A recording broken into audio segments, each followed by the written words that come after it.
บายดีท่านผู้ชมที่หักแพงยินดีต้อนรับทางเข้าสู่รายการสมเหตุสมผลกับสมแพง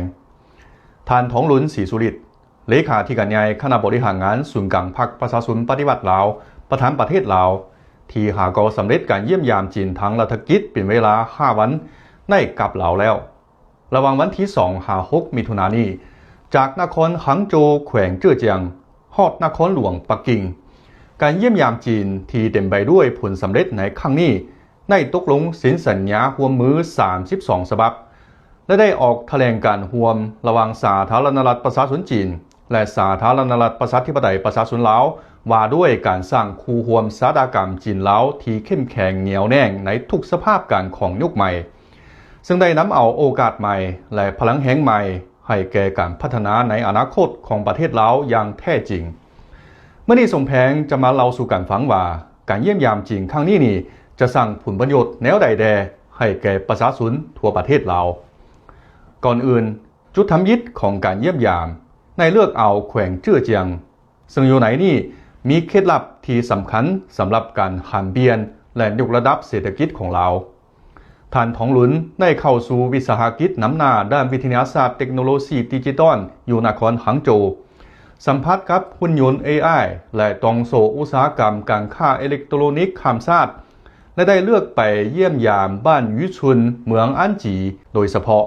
เพื่อเขียนหู้บทเขียนในการสร้างความหังมีด้วยสีเขียวภายใต้แนวคิดผูเขียวน้ำใสก็เมมผูเงิมผูคำอยู่กับสถานที่ที่เป็นแรงกำเนิดของแนวคิดดังกล่าวท่านได้ไปเยี่ยมชมบ้านสุนบทแบบธรรมชาติบริษัทอุตสาหกรรมไม้ไผ่ที่เป็นแบบอย่างเศรษฐกิจสีเขียวท่านผู้ชมหลายท่านอาจจะถามว่าเป็นอย่างท่านทองหลุนจึงเลือกเอาแขวงเจ้อเจียงปิ่นปอนทอดถอนปดเหียนคำตอบง่ายดายหลายคือปัจจุบันประเทศเราอยากลุดพ้นออกจากเศรษฐกิจกสิกรรมและป่าไม้อย่างเดียวพัฒนาพื้นฐานของรังดิจิตอลให้ทันสมัยนำใส่ทรัพยากรธรรมชาติป่าไม้ที่กว้างใหญ่ให้ดี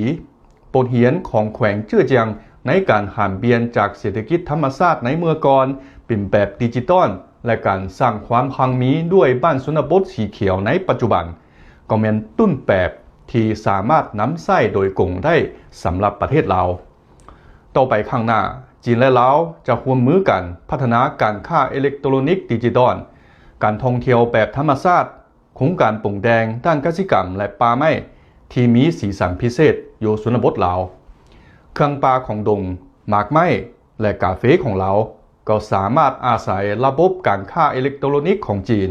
เพื่อเข้าสู่ตลาดจีนที่ใหญ่หลวงโดยกงเลย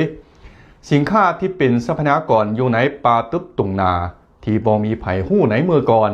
จะได้รับการเปิดกว้างยิ่งขึ้นอันที่2มักผลสำคัญที่สุดของการเยี่ยมยามครั้งนี้แมน2ฝ่ายได้เซ็นสัญญาร่วมมือครบวงจร32ฉบับซึ่งเกี่ยวพันถึงหลายของเขตเช่นเศรษฐกิจการค้าการลงทุนพลังงานพื้นฐานของรางชีวิตการเป็นอยู่ของประชาชนสาธารณสุขการปิ่นปัวพญาติการเงินด้านสายแดนการศึกษาสาวหนุ่ม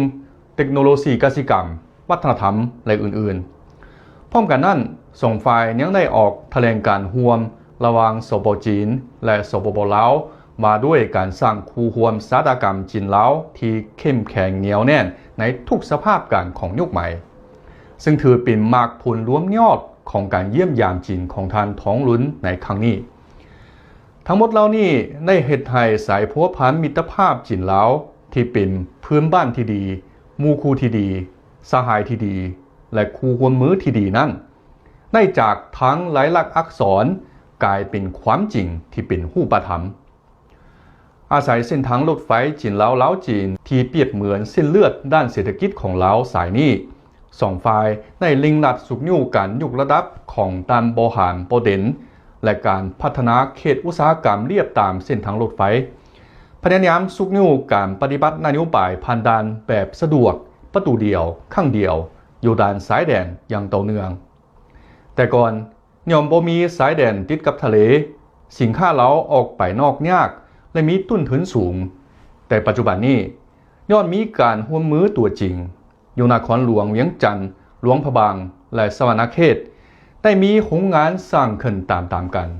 ซึ่งได้สร้างเวียกเหตุงานทำให้แก่ประชาชนท้องถิ่นหลายขึ้นอย่างมั่นเทียงสาวหนุ่มบ่จำเป็นไปเฮ็ดเวียกอยู่ต่างประเทศอีกสามารถเฮ็ดเวียกอยู่โรงงานใกล้บ้านหรือสั่งภารกิจดำเนินธุรกิจอยู่กับบ้านได้เลยเป้าจากด้านการพัฒนาประเทศแล้วแถลงการร่วมระหว่างสปป.จีนและสปป.ลาวมาด้วยการสร้างคู่ร่วมสาธารณกรรมจีนลาวที่เข้มแข็งเหนียวแน่นในทุกสภาพการของยุคใหม่ฉบับนี้เป็นการยกระดับแบบลักหมายทางของการผัวพันระหว่างจีนลาวลาวจีนสืบต่อติดเตียวสนับสนุนประเทศลาวเลือกเอาเส้นทางพัฒนาที่สอดคล้องกับสภาพตัวจริงของประเทศตนอย่างเป็นเจ้าตนเองจากการช่วยเหลือสร้างห้องหมอและเส้นทางชนบทให้ประชาชนชาวบ้านฮอดการปมพอแนวพันธุ์กสิกรรมที่ดีและการอบรมสร้างผู้มีความรู้ความสามารถด้านเทคนิคจึงได้ประกอบส่วนเข้าในการหันเป็นอุตสาหกรรมทันสมัยของประเทศลาวอย่างรอบด้านในต่อไปข้างหน้าการร่วมมือระหว่างจีนลาวจะบ่จำกัดเพียงอยู่ในการร่วมมือด้านการก่อสร้างพื้นฐานของรางเท่านั้นจะยกระดับเป็นการร่วมมืออย่างลึกซึ้งและครบวงจรที่รวมถึงวิทยาศาสตร์เทคโนโลยีสีเขียวการค้าและชีวิตการเป็นอยู่ของประชาชนเทคโนโลยีการปลูกสีเขียวของจีนจะถูกนำใส่เข้าในนาในสวนของลาวช่วยยกสูงความสามารถด้านการผลิตข้าวและเครื่องปลูกเขตร้อนโครงการร่วมมือด้านพลังงานใหม่และเคลื่อนไฟฟ้าขนาดน้อยจะได้รับการปฏิบัติอยู่บรรดาแขวงห่างไกลซอกลีกเพื่อแก้ไขปัญหาขาดไฟฟ้าอยู่เขตภูดอยการแลกเปลี่ยนนักศึกษาระหว่างจีนลาวและการอบรมด้านเทคนิคอย่างเป็นปกติจะช่วยลาวสร้างผู้มีความรู้ความสามารถด้านเทคนิคให้หลายขึ้นอย่างบ่หยุดยั้งหวนคืน